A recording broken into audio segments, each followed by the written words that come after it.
Assalamualaikum warahmatullahi wabarakatuh. Alhamdulillah, alhamdulillah wa kafa wa usalli wa usallimu ala sayyidina Mustafa wa ala alihi wa sahbihi ajma'in. Teman-teman mahasiswa HKI sekalian yang berbahagia, sedikit saya akan menyampaikan terkait dengan mata kuliah etika profesi hukum. Dalam hal ini terkait dengan profesi dalam perspektif hukum. Profesi yang sering kita dengar itu adalah mempunyai arti sebuah pekerjaan yang kemudian menuntut orang yang mengerjakan itu punya keahlian khusus, pengetahuan yang mendalam yang sesuai, dan juga ada tanggung jawab moral yang tinggi dalam pelaksanaan. Profesi ini tidak sekedar tentang mencari uang atau mata pencarian, akan tetapi adalah cerminan komitmen di dalam standar etika. Bagaimana pelayanan kepada masyarakat dan yang berkelanjutan. Contoh seperti hanya dokter, kemudian guru, pengacara, akuntan, dan sebagainya. Nah, tentunya seorang yang profesional dituntut untuk tidak hanya kompeten secara teknis, akan tetapi juga menjunjung integritas dan sikap profesional dalam setiap tindakan. Adapun ciri-ciri dan kualitas profesi hukum itu sendiri seperti apa? Di mana profesi hukum ini ciri khasnya adalah sebagai pekerjaan yang berlandaskan kepada keahlian khusus di bidang hukum tentu. Namanya profesi hukum berarti dia punya ciri khas, dia ahli dalam bidang hukum. Gak identik dengan cenderung identik dengan pendidikan formal. Tentunya orang yang berprofesi hukum tentunya pendidikannya tentu akan baik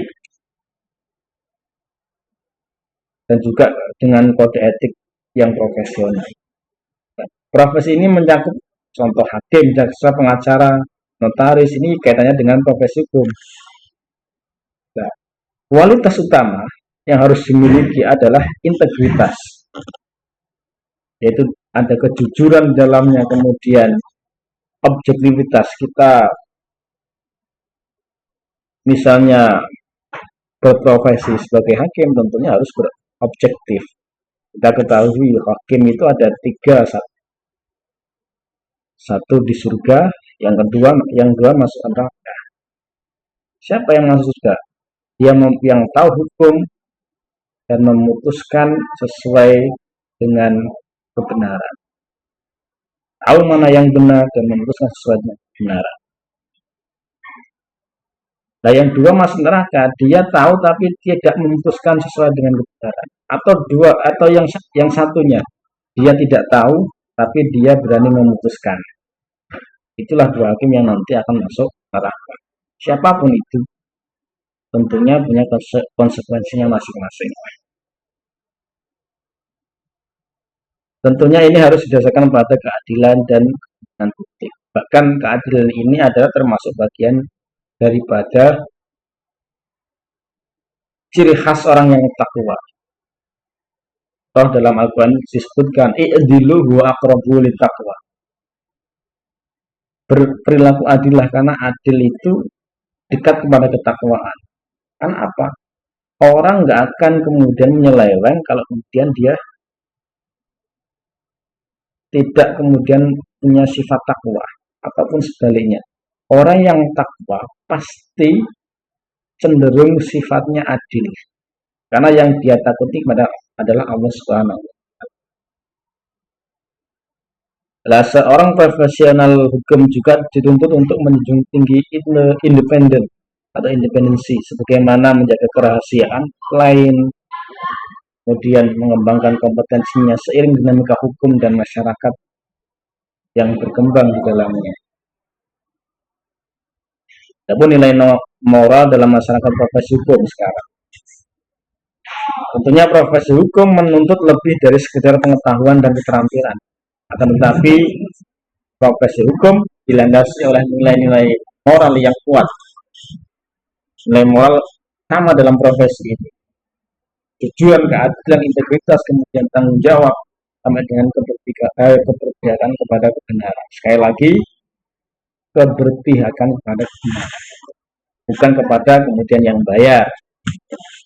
Ini fenomena oknum yang terjadi di Indonesia, katanya dengan profesi hukum,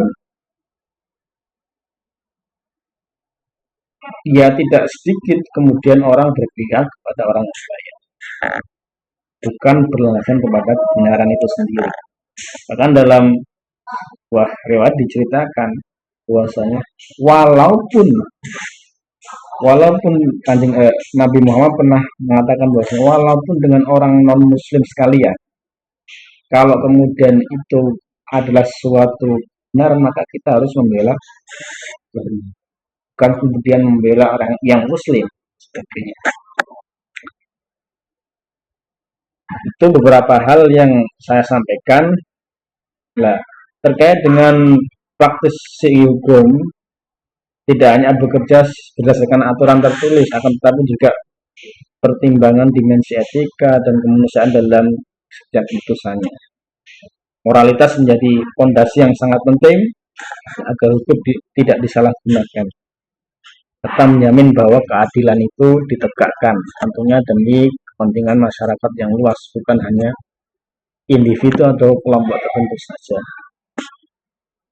Demikian yang dapat saya sampaikan. Terima kasih atas perhatiannya. Mohon maaf atas kekurangannya. Kurang lebihnya maaf. Saya kira wallahul muwaffiq ila aqwamit thoriq. Wassalamualaikum warahmatullahi wabarakatuh.